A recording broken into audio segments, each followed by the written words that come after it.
요즘 비트코인을 보면은 사람들이 하나같이 답답해한다. 왜 이렇게 안 오르냐고? 이제 힘이 빠진 거 아니냐고? 이번엔 진짜 다른 거 아니냐고 말이다. 가격은 멈춰 있고 뉴스는 반복되고 기다림은 길어지니까 이런 생각이 드는 게 이상하지도 않다.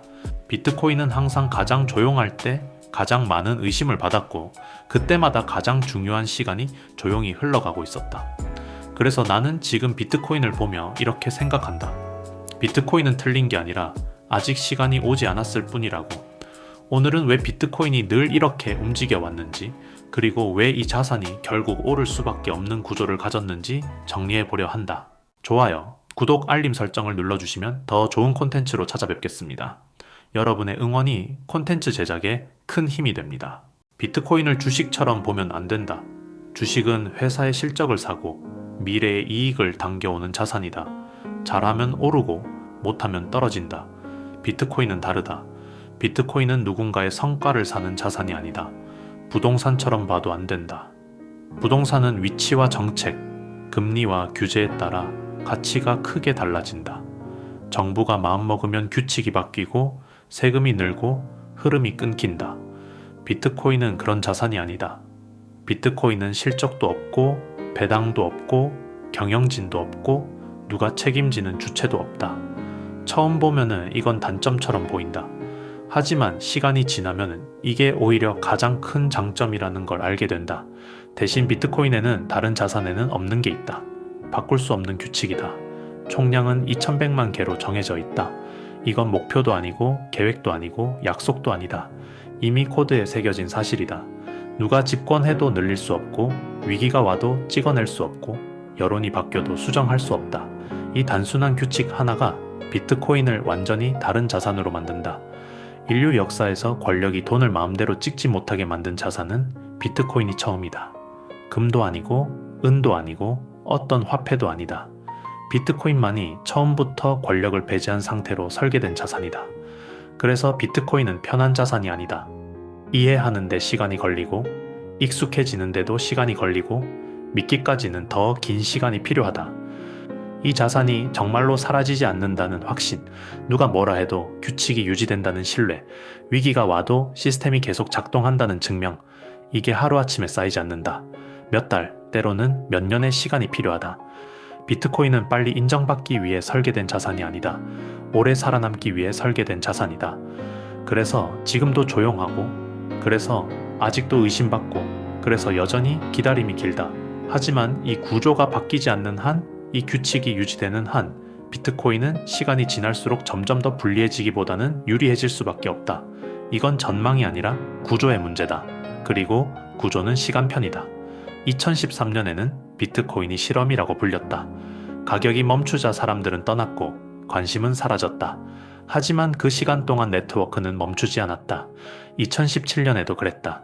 반감기 이후 가격은 한동안 움직이지 않았고 사람들은 이미 다 반영됐다고 말했다. 하지만 공급은 이미 줄어들고 있었다. 2020년은 더 극적이다. 위기 속에서 사람들은 비트코인을 위험하다고 했고 금과 현금이 먼저 선택됐다. 하지만 그 조용한 시간 동안 장기 보유 물량은 늘었고 공급은 잠겼다. 이 세 시기의 공통점은 하나다. 가격은 멈췄지만 구조는 더 단단해지고 있었다. 비트코인은 이렇게 움직여왔다. 지금도 상황은 비슷하다. 금리는 내릴 것 같지만 확정은 아니고, 제도는 정리 중이지만 완료는 아니고, 국가 단위 전략은 논의는 많지만 선언은 아니다. 즉, 아직 결론이 나지 않았다. 그래서 지금의 조용함은 이상한 게 아니다. 오히려 비트코인다운 모습이다. 이제 가장 중요한 이야기를 해보자. 왜 비트코인은 결국 오를 수밖에 없는 구조인가? 이건 전망의 문제가 아니다. 희망의 문제도 아니다. 구조의 문제다. 첫째, 비트코인은 공급이 줄어드는데 되돌릴 방법이 없다. 이게 왜 중요하냐면은 세상 대부분의 자산은 공급이 줄어들면 누군가 개입해서 다시 늘릴 수 있기 때문이다. 집값이 오르면 정부가 공급을 늘리고 주가가 오르면 기업이 증자를 하고 금이 비싸지면 더 캐면 된다. 하지만 비트코인은 다르다. 비트코인의 공급은 의견으로 정해지지 않는다. 반감기는 논쟁의 대상이 아니다. 정해진 시간에 정해진 방식으로 조용히 반으로 줄어든다. 이 규칙은 지금까지 단 한 번도 어겨진 적이 없다. 그래서 비트코인은 공급이 줄어들 수밖에 없는 자산이다. 이 차이는 시간이 갈수록 어마어마해진다.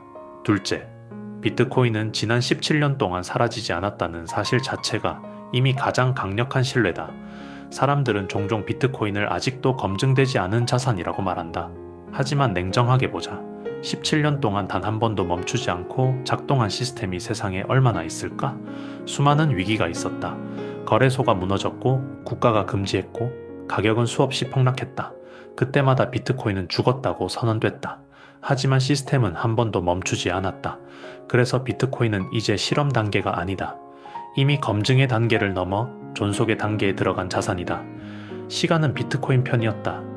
셋째, 비트코인의 네트워크 효과는 시간이 갈수록 되돌릴 수 없게 강해진다.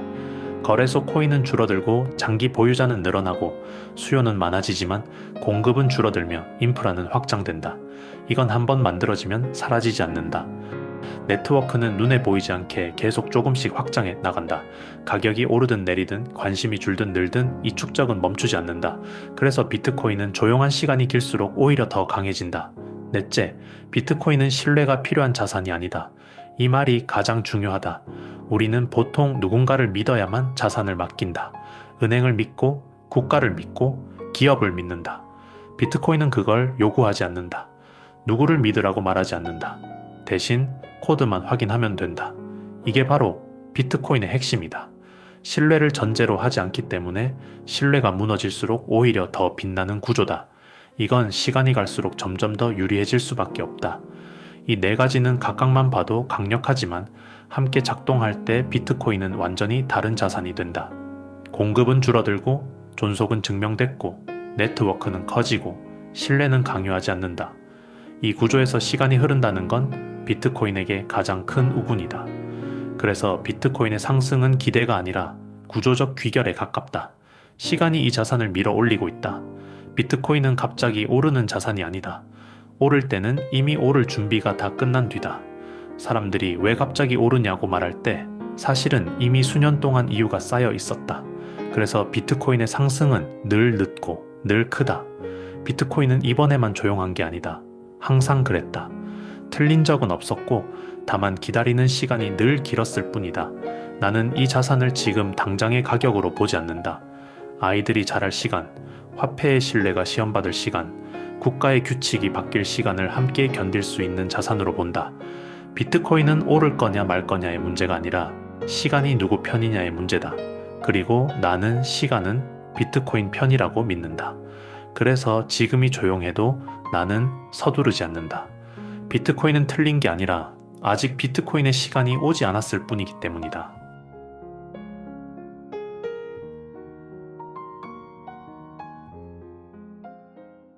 이 영상이 마음에 드셨다면 구독과 좋아요는 큰 힘이 됩니다. 빠르게 움직이는 세상 속에서 우리는 느리지만 단단한 투자를 이야기합니다. 아빠의 투자 일기 다음 이야기에서 또 뵙겠습니다. 이 채널은 아빠의 투자 일기를 공유합니다.